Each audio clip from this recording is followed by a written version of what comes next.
everybody, and welcome to the Katie Weaver Show. This is Katie. I'm your host. I'm so happy to be here. If you are listening live, it is at about 11 a.m. Pacific time on the 14th of October already. If you're listening to an archive or a replay, I also want to welcome you to the show. I want to let you know that we're over in the 12 Radio chat room. You can find that by heading over to 12radio.com. That's number one, number two, radio.com. Click on the chat button and you'll be redirected into the Facebook chat. And you'll see my banner there at the top of the page and other people chatting. However, a lot of people are in the live and you can watch the live stream by heading over to no, don't do that. By heading over to, good Lord, where am I? What's my name? Heading over to Facebook or YouTube and look for Katie Weaver Domestic Mystic. And that's how we do it. And you will see the live stream. So, any way you slice it, I would love to see you here. So, how's it going? Everybody hanging in there? It has gotten cold here.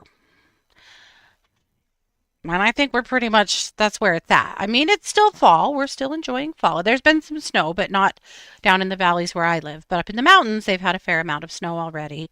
So, hey, Shell. And everyone else in the chat.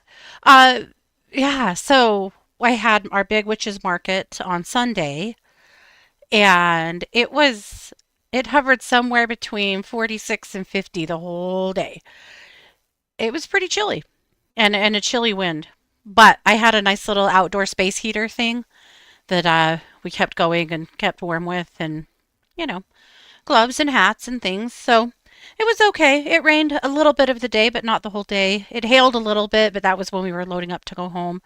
So, the turnout wasn't nearly as good as I would have liked, but, the weather sucks. So what can you do? But it wasn't terrible. I mean, it is what it is. I sold all of my ghost pictures. They are gone. So I'm going to have to start over on those. And lots of other good stuff. So it was good. These outdoor events are always going to be what they are, especially in Idaho where our weather is just so tricky. But anyway, the fair itself was fun. We had several people vending with us, and so that was fun because we had a really big booth and just a lot of fun stuff happening, and we had lots of friends that came to visit and things like that. So it's all good stuff. Oh dear God, Jane. Jane said sewer backed up under my apartment door and into my alley full of storage. Ah, no. Damn it, Jane. I am sorry. That sounds, well, shitty. Dang it. Well, as you probably know, Halloween is in 2 short weeks. So we have a lot to talk about since it is only the very best time of the year. Which, by the way, I'm going next weekend to Salt Lake with my sisters. One more girls' trip this year. Like we haven't had enough of those. We are going to Sarah Millican. And if you don't know who Sarah is, look her up. She's a British comedian. And she's really, really funny. And we love her. And Kara managed to find tickets to her show. We were so late on buying tickets that rather than our seats being next to each other, they're behind each other in a row.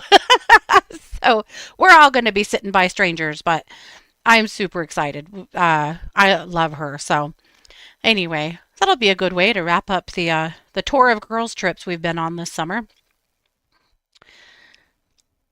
So Scott actually had been out of town, which, it's usually me going out of town and he stays home and holds down the fort. Poor boy. But this time Scott and the kids were in Salt Lake last weekend for a concert series. And so I was home alone, just me and the dogs for 5 days, which is just not done around here. The dogs didn't know what to do with themselves. Neither did I, to be honest. I've never ordered more DoorDash in my life. It was fine. But I think I learned that I would rather be the guy going than the guy staying. They were so happy, the dogs were, to see him come back yesterday. Nellie has been stuck to him like glue ever since. But I also did a fair without him, which I have never done before. Luckily, though, I had super good help because there's a lot of that stuff I cannot do by myself. But I did drive the truck, so I did something. Wild. Yeah. Hey, Pamela, good to see you. Right, Jane? Yeah, Sarah Millican. If you haven't looked her up, or if you don't know who she is, look her up. We'll laugh your heads off. She's great. Okay. Well, I thought it would be fun today to get witchy, because, tis the season. It's always the season to be witchy, let's be real. But this is a good topic for us today. Let's see. Oh, shoot. Well, okay, I guess that's it. Right? She is so funny. Yeah. Hey, Sherry. Okay. So I'm pulling up Luminous. This, of course, is the magazine that I publish every week with some help from my friends here in the 1-2 world. So I'm putting links in the chat room so that you can follow along if you'd like to, but I'm going to keep it up here on the screen anyway.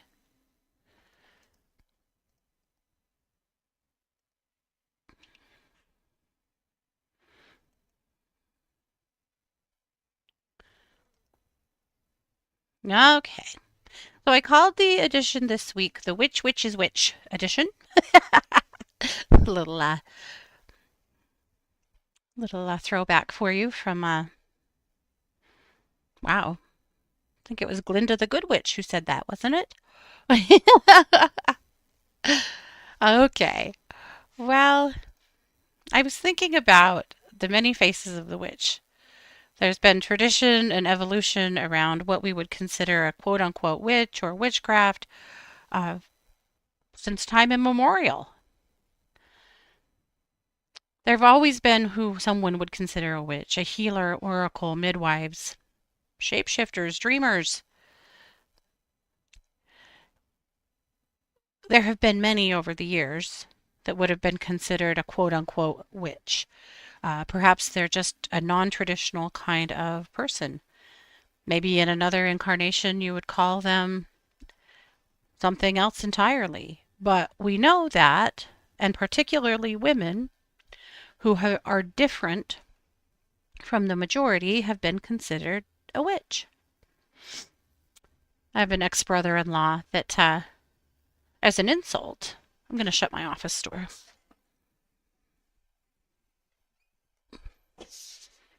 Scott's making noise. uh, we know that women, or my brother in law, two insults that he tried on me were a hippie, thank you, or a witch. No shit. I mean, that's not even an insult, man. Not at all. It's quite the opposite. So go ahead and call me these things. Yeah, Sherry, I don't know what's going on Facebook or YouTube. This was happening yesterday too. Your usernames are showing up weird. I know. Right? Neither are insults. I will take them both. They're both definitely, in my world, a huge compliment. So call me whatever you want, I guess.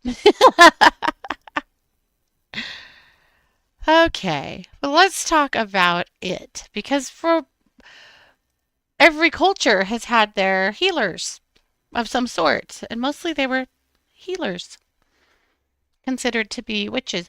Why would we consider those who are healing others to be bad? Is that just a control thing? It's a fear thing? We're talking about the women who delivered the babies. We're talking about the women who sent you home with an herbal tonic when somebody was sick. We're talking about the women who grew the herbs and gathered them and knew what they were.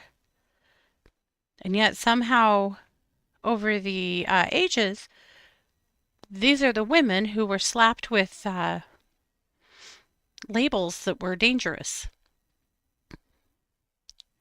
I always find it interesting too that a lot of these women were at some point the perception of them was turned on its head and they were called demonic, that this was evil. You're not in general talking about women who even believe in the devil, right? Yeah. So it's true, Jane. Women poisoned abusive men because there wasn't divorce, right? Needed somebody to know how to grow those herbs or find them in the forest. All right. The term witch, or the inclination of witch, was synonymous with wisdom once upon a time, as well it should have been. In ancient Mesopotamia, priestesses of Inanna and Ishtar they used divination, they used healing, and they used sexual empowerment. The Egyptian term Heka, that's the magical force of creation itself, that wasn't considered evil or forbidden or of the devil or some damn thing. It was your divine birthright, your spirit, your light.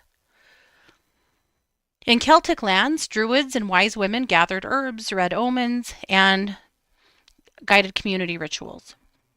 In Scandinavia, vulvas, these were the seeresses, wielded staffs and sang spells to weave fate's threads. They were honored for their magic as well as for their courage. When organized religion really started to consolidate power, suddenly these roles went from being revered, suddenly these women went from being seen as wise women to being dangerous. They were the ones that maybe bucked authority or the perception of it. We're talking about the herbalists, the midwives, the folk healers that maybe didn't believe in your God or your religion. Suddenly, or even if they did, maybe they were coloring outside the lines with their beliefs. So this is where the European witch trials began in the 15th to 17th centuries.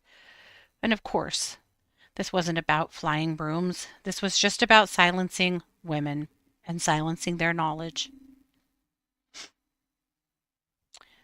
Across Germany, Scotland, France, as well as all of the UK, thousands were executed. They were never really people doing evil things or bad things. These were just people that somebody didn't like or somebody felt threatened by that decided to turn them into something they weren't.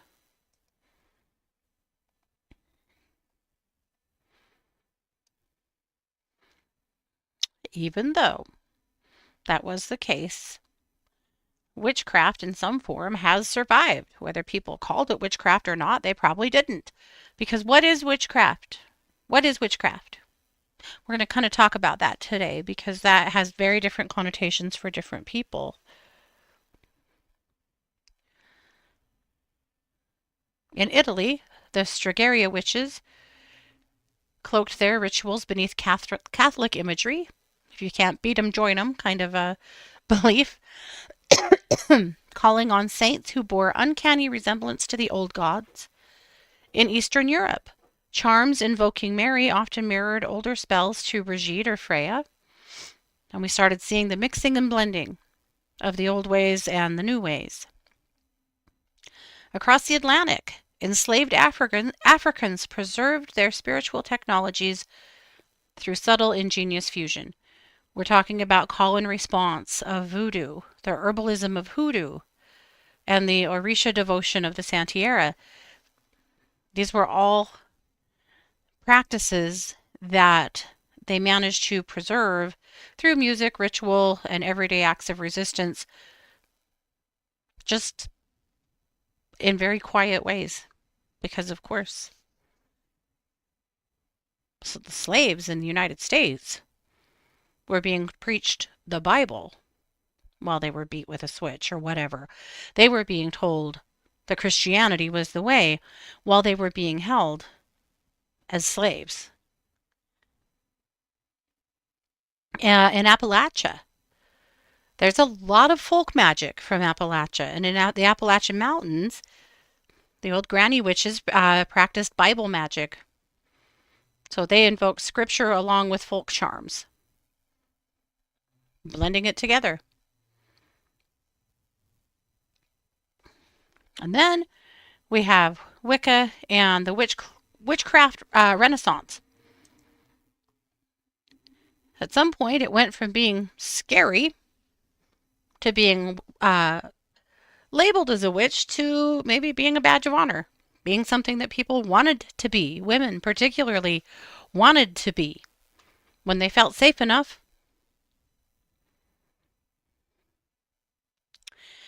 So, in post war England, a man named Gerald Gardner introduced Wicca. Now, some people are very frightened by Wicca. When I was a kid, in a very strict Christian religion, the idea of Wicca, oh, that put fear in people. As an adult, I'm like, okay, good, yes, makes sense. But this was Gerald Gardner's vision. You have to figure that he hailed from druids, whether from his own past life experiences or his ancestors. But he started blending ceremonial magic, folk traditions, and nature worship. He had covens that were practicing ritual nudity to symbolize equality and rebirth, drawing down the moon in reference to the goddess, and other kinds of practices. Then we had voices like Doreen Valiente, Alex Sanders, Scott Cunningham, who started bringing different ideas to witchcraft to the surface, and people kind of starting to find their own niche. I think that most people have a little witch in them, whether they want to admit it or not, or embrace it or not. I think that most people are, especially women, are a little witchy. So in the United States, claiming yourself as a witch kind of became a part of the feminist revolution. Not everyone who believed themselves to be a feminist also decided that they were also a witch, but that became a little bit more of a common thing. Remember a few years ago when they pulled back Roe v. Wade? One of the battle cries that came out that if you're on social media much, you heard many times was that we are the daughters of the witches you couldn't burn.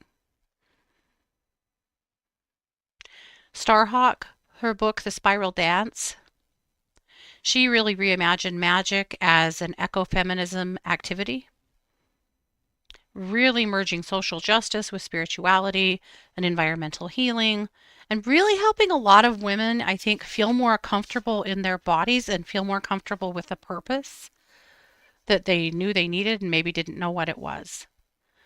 I think we all can relate with feeling like there's something you should be doing that you're not, but not being able to put your finger on it. And I think that Starhawk's work really helped a lot of women find themselves in that aspect. This was back in the 70s. Though Starhawk, she has definitely kept going. By the 80s and 90s, bookstores are full of titles on candle magic, crystal healing, herbal witchcraft, energy work. These are all things that have really started to roll out, and it was by and large women who wanted to be different. They wanted to embrace that thing inside themselves that they were feeling, that draw or that pull, that nudge to keep finding themselves in there. Yes, I am my mother's savage daughter. That is the most beautiful poem and song. Amazing. Let's talk about the modern witch. Modern witches, well, we're a little different. We don't live in the woods, right? We're not solitary anymore. We might not be the wise woman who someone knocks on your door and trades you a chicken for a remedy, right? It's not how we work anymore. We all live in the modern world, so that's the life that we live. So I'm going to talk about a few different ideas of witches, but I have more. And please know, these are just general titles that seem to apply to where people seem to find themselves in some kind of a genre. You don't have to fit into any of these. Maybe you fit into all of them. Don't let labels get too wild. But I have a whole witch quiz for you today so that you can decide what kind of witch you are. All right, the Green Witch. Heard a lot about green witches the last few years. Green witches are the gardeners. They're the ones who do grow the herbs and understand them and use them. The green witch is the one who always has the herbs that she grew that she's handing out to her friends. The green witch is the one who cares more about the environment, who's out there cleaning up trash and planting trees and helping other people to see the importance of taking care of the environment. The kitchen witch. You've all got a little kitchen witch in you. The kitchen witch blends spells with recipes, stirring intention into soups and morning teas. If you've ever made a pot of soup for someone who was sick, you practiced a little kitchen witchery, whether you know it or not. You put things into the soup that you thought would be good for that person. Maybe you put some garlic to help fight their infection. Maybe you put some broth to help calm their stomach. Maybe you put some other herbs that you thought would be good for them, that would either taste good or make them feel good. And perhaps while you were making that soup, you thought, I really hope this helps Grandma feel better, or whoever you're making it for. Maybe it was for you, right? But that was the intention going into that soup. That alone is some kitchen witchery. Hey, Kev, uh, the cosmic witch. This is the witch who notices the moon, right? She charts her rituals by the movements of the moon and the planets. She knows what your rising sign is and what it means, right? On some weird random day where the energy feels weird, she'll explain to you why that is because something is in something else's house and she'll tell you all about it. The cosmic witch. How about the sea witch? I mean, I will admit, most mornings I think I look like a bog witch. I know I do. It's a superpower. The sea witch finds magic in shells, tides, salt waters, cleansing rhythms. She finds her magic around water. Maybe it's not even the sea. Maybe it's a river. But the sea witch tends to find herself at home within water and around water. And that's just a few. And again, we're going to get into it deeper. But that's some ideas about maybe what kind of witch you are. On social media, we've seen hashtags like witch talk and witchy aesthetic become huge. This vast virtual coven where people are doing tarot readings and crystal grids and spell jars and helping each other with intention. And there have been a few times when Witch Talk decided it was time to do some work on behalf of a certain cause or a certain concern that lots of people came together to include their intentions in whatever way that they work. That's gotten to be really big and really powerful.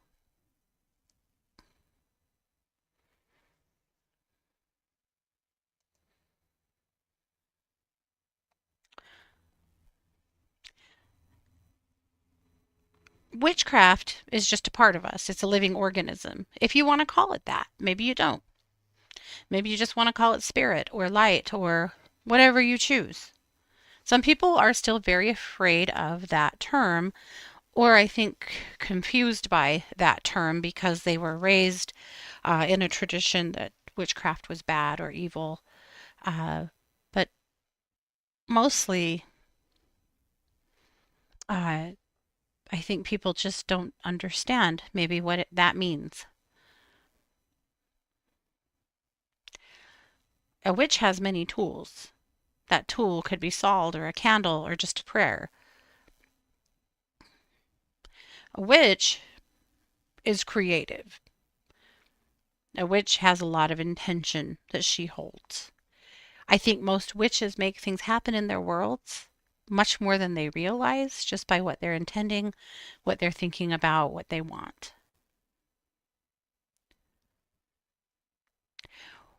Whatever you work with, whatever you feel drawn to work with, maybe it's tarot, herbs, ancestors, maybe it's code, maybe it's your family lineage, maybe it's a craft that you know how to practice, like making things, creating things. Maybe it's in your music. Maybe it is in the way you heal and the way you take care of other people. Your witchcraft is very uniquely you because you have come from your people, from your ancestors. You have come from your life experiences, but you've also come from your past lives. So, whatever kind of quote unquote witch you are, or whatever spirit you practice, is very unique to who you are as a spirit, as a soul. You'll never be exactly like someone else or practice exactly like someone else. And you shouldn't. And I think that may be one of the things that makes others a little nervous about women who consider, or people who consider themselves to be a witch or practice witchcraft, is that we tend to do things a little bit more at the beat of our own drum. We tend to allow ourselves to have our own ideas and color outside the lines. We tend to not necessarily feel the desire to do things the way everybody else does. We just don't. We're happy to be different. There will always be powers that be that don't like that. They'd like you to conform now, please. They don't want you to be different because different is a little harder to control. And different means you don't think that you have to follow the rules as everyone else does. Maybe. But speaking of different, Kelly's article this week is about Murphy Brown. I loved it. Do you guys remember Murphy Brown? Candice Bergen? She was a newscaster. This was a show in the US on TV, a sitcom. And it was so funny and so awesome. My mother loved Murphy Brown, loved her because she was a badass and she was tough. And then the craziest thing happened because Dan Quayle didn't like something that was happening on Murphy Brown and decided to take to the airwaves with it and spew his opinion about what he thought about Murphy Brown being an unwed mother. And it began a battle between the writers, the network, Candice Bergen, in a sense, and politicians. And it was really interesting. That was something that we hadn't seen much of before. Now you see stuff like that all the time. But when Dan Quayle decided to launch an attack on a fictional character who was having a fictional baby without a fictional husband, that really started something. Thanks, Dan. Uh, anyway, please read Kelly's article. It's awesome. I loved it. And a great trip down memory lane because I loved Murphy Brown. Okay, Do you want to take the witch quiz? I know you do. Okay. I'm going to ask you a series of questions, and you just need to make a note of if your answer is A, B, C, D, or E. And then when we get to the end of it, we'll piece it together and make it make sense. Okay. First question. When you feel stressed, what helps you reset? A. Tending to your plants or sitting outside with your feet in the soil. B. Baking or cooking. C. Stargazing, meditating, or journaling by moonlight.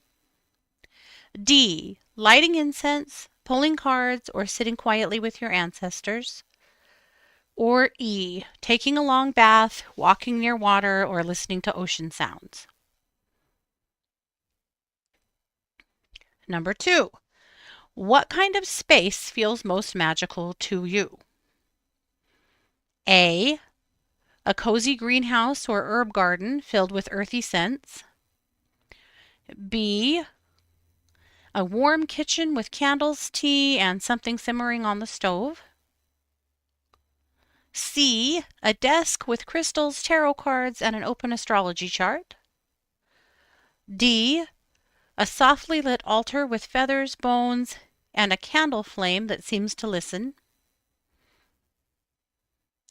Or E. A seaside window, wind in the curtains, shells, and driftwood on the sill. All right, number 3. Choose your favorite magical tool. A. A mortar and pestle. B. A wooden spoon or a cast iron cauldron.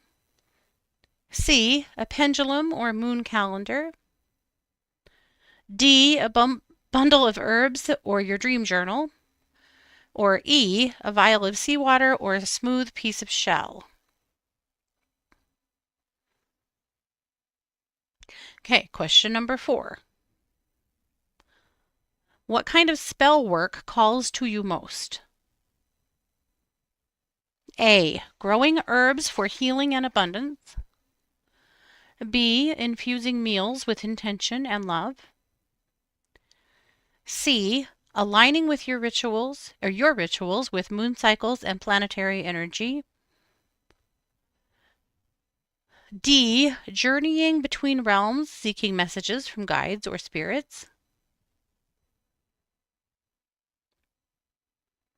Or E. Cleansing with salt and working with the rhythm of the tides. Question 5. Your friends come to you when they need A. Grounding advice and practical solutions. B. Warmth, food, and comfort. C. Insight or perspective on timing, luck, or cosmic cycles.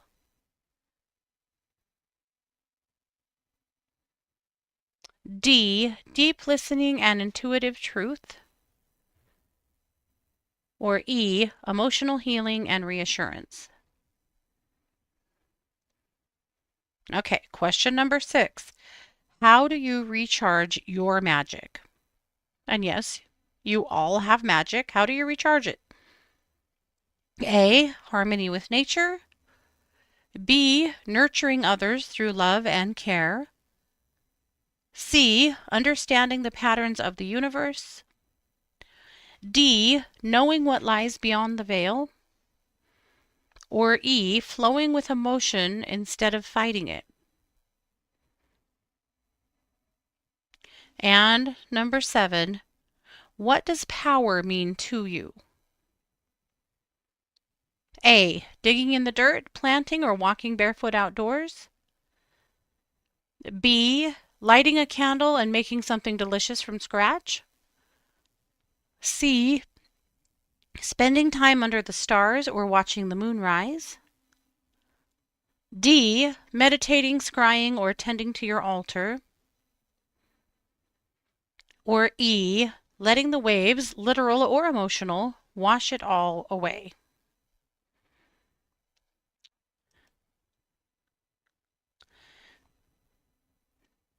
So let's dig into the results. If you were mostly A's, you're probably a green witch. You're rooted, nurturing, and wise in the ways of the earth. Nature speaks your language. Your magic grows through connection, patience, and care. Try this. Make moon water to mist your plants. That's one easy thing you could do. And also, if you feel like you're a green witch with a black thumb, meaning that green thumb that you wish you had to grow plants has got up and gone, or you never really had it, but that's who you feel like you should be, there is so much help on the internet to help you be a better gardener, to have a better success rate with your plants. There isn't a reason for you to be struggling. First of all, if you're on TikTok, go to Plant Talk and you'll find really solid advice for taking care of your plants. People a lot of times will make a video of a plant that's struggling and put it out there and they'll get a whole bunch of help. There's apps now that you can literally scan a plant and find out how to take care of it, or a sick plant and find out what's wrong with it. If you feel like you should be a green witch, but you're having a hard time with the green part, struggle no more. There is so much technology that's going to help you out with that.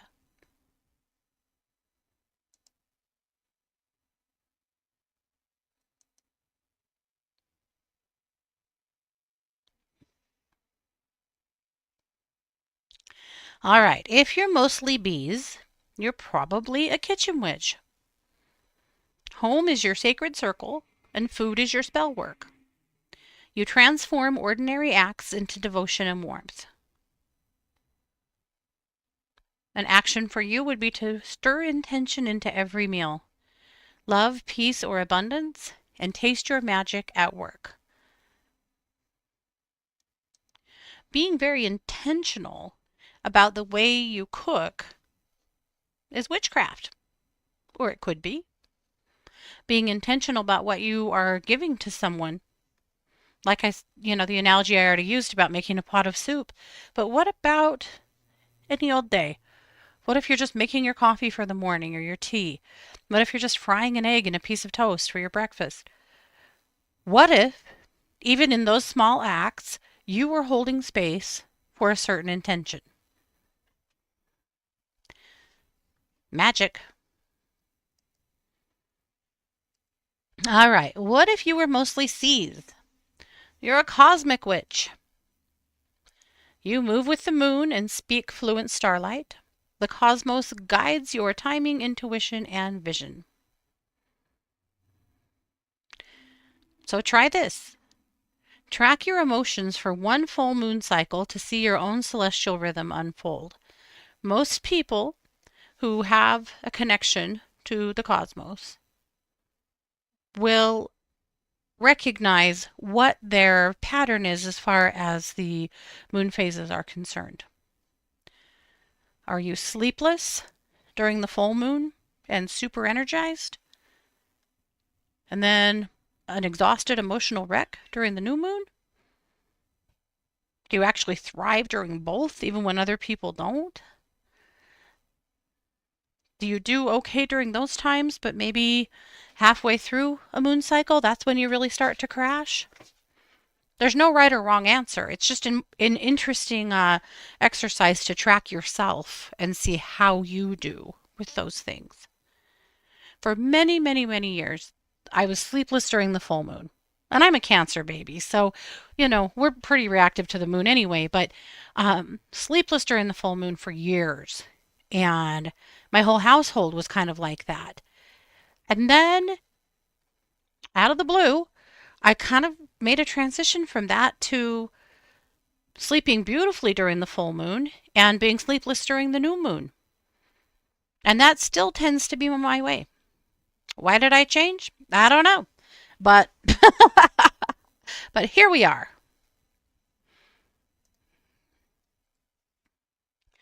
Okay. How about mostly D? You're a hedge witch. You're a bridge between worlds. Intuitive, mysterious, and deeply spiritual. You understand what others only sense. So try this one. Burn some mugwort before bedtime to enhance dream work and psychic clarity. Like most of you guys, I kind of see myself in all of the witches, but I can definitely say that the hedge witch is probably more accurate to me than any of the others. And then the sea witch. Your heart beats with the tide. You feel the pull of emotions, moonlight, and memory. Your power flows where intuition leads.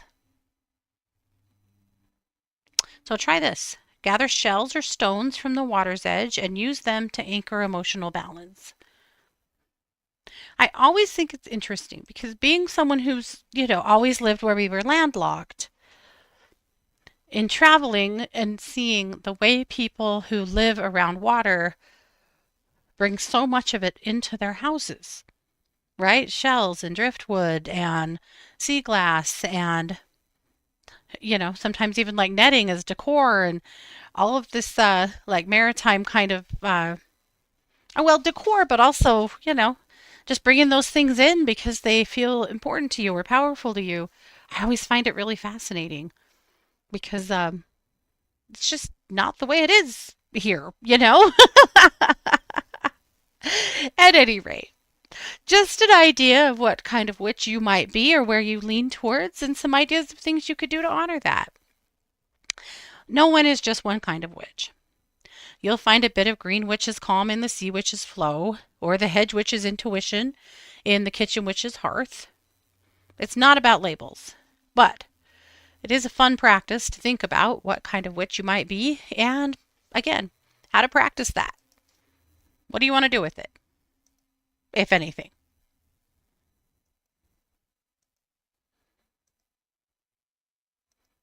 Okay. Christy brings us a new video this week called Empathy is Your Superpower. All right, lots of crime over at True Crime Squad. Now, if you like true crime with me a little bit, but I stress you out, watch this one called Hero. This was a whole episode about people who emerged, everyday people who emerged as heroes in situations that called for it. And it's heartwarming and you will love it, I promise. Lots of meditations over at Planet Meditation. And that's it for Luminous this week. So hopefully you pulled a few gems out of there or got some fun ideas about things to consider or do. Yeah.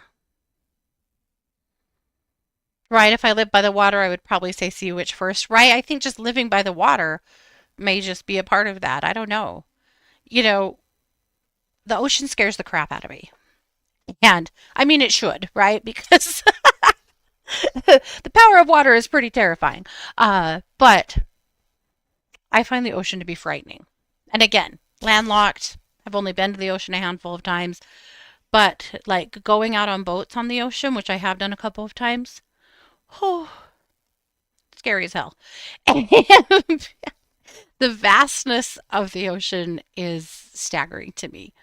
And I know a lot of people, that have grown up around the water, they're not afraid of it. Not in the sense that I am. I have like an ancient primal fear of the sea. Just part of the tapestry that's me, right? Sid said she's definitely a sea witch. She said, I don't think I could live landlocked most of my life at the beach, but in Florida, happy to settle for a nearby creek. No more ocean living for me. Fewer headaches with hurricanes. Well, for sure that, huh? Yeah. Yeah.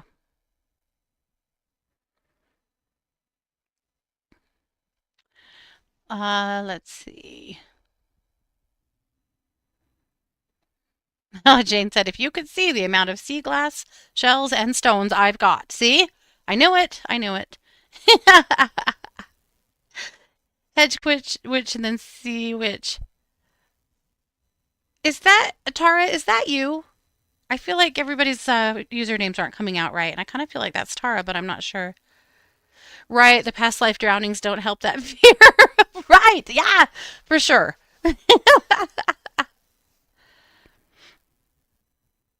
Jacqueline says, I fish and have fished out of Southeast Alaska for 45 plus years. The ocean and fire are unforgiving. Right. Exactly. Yes. And I so honor Jacqueline. Your time on the ocean, I think, is amazing. There's a part of me that wishes that had been me. I don't know. I don't know. I have a weird, funny energy there, but I love what you have done. Oh, it is Tara. Okay, that's what I thought. Right, Alaska, that's a brave soul. Well, my God. Listen, if you're on TikTok, then you have seen all of these North Sea videos that are terrifying. And you just know when the video starts if you hear, yo ho, it's time to go because it's going to be scary. Oh, that's your email. See, isn't that weird? Yeah, YouTube is doing something weird with usernames. I don't know why. We noticed it last night on True Crime Squad, and here we are. Renee said she is a green witch and a kitchen witch. Love it. Suzanne said mostly A and E, nature in both with a bit of C and D. Well, okay. And Tara is a hedge witch and then sea witch. Interesting. Jane said she talked to her mom on the phone in her dream last night as though she was alive. As well you did, my friend. I'm sure that's true. Okay. Right, Pamela said a little bit of most. These hands don't do gardening anymore. Yeah.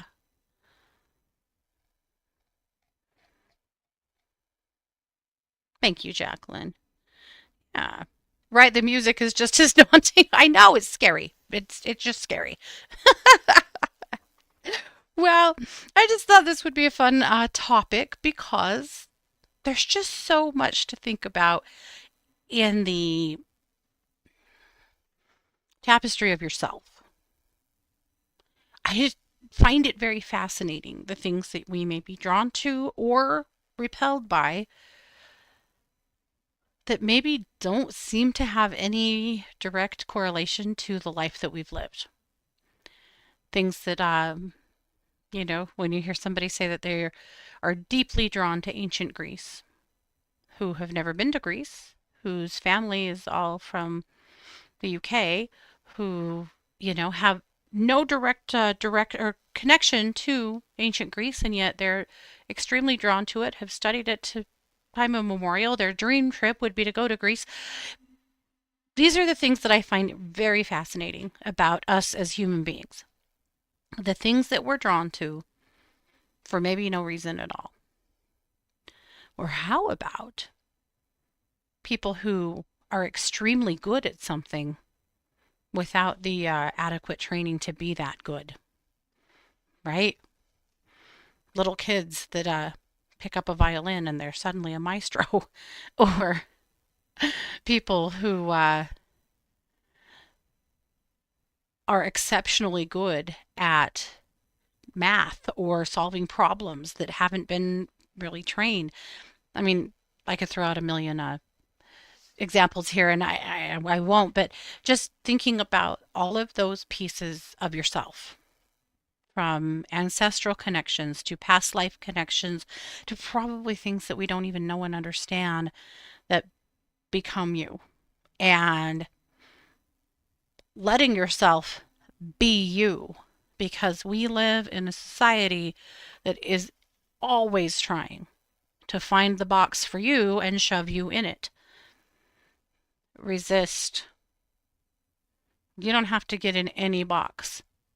But if you find yourself in one, then kick the walls out and get out of it. You don't have to stay in any label. You can be whoever you want to be. That is one thing that our current world will afford you for the very most part. You can be yourself. Can you be yourself all the time everywhere? Well, you can. You might pay for the price for that in some ways, right?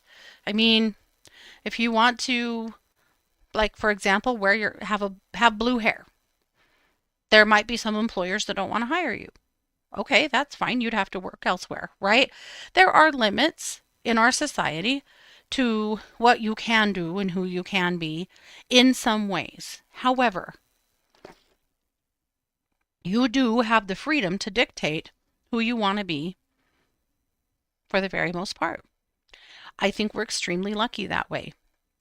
We are in a culture now who, while on one hand, society would like for you to fit in some boxes because they can sell you a lot more stuff if you fit into their box, right? You're easier to control, you're easier to monetize. However, you're not going to be drug away and put in jail for practicing witchcraft. Well, at least not yet. I'm kidding. That'll never happen. But just saying, if you're still grasping, and you should be, I think we always should be, if you're still seeking a better understanding about who you are, about why you feel the way you do, about why you're drawn to the directions that you're drawn, and maybe about the things that you can't even put your finger on yet that you know are inside of you.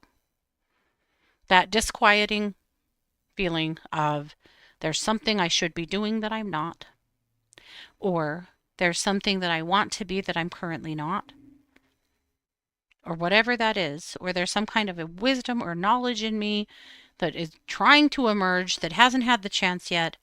All of those things, that's a part of your human experience.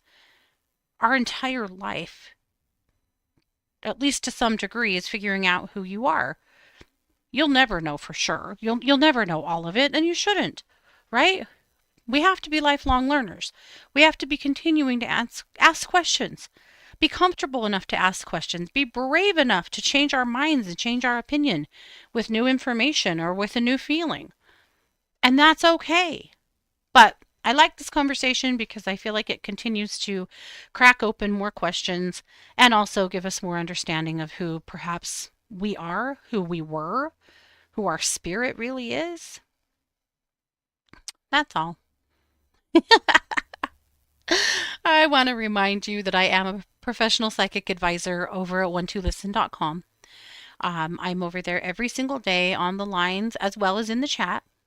Some people call me a lot. Some people only chat. Some people do a little bit of both. There are certainly people who only do email readings.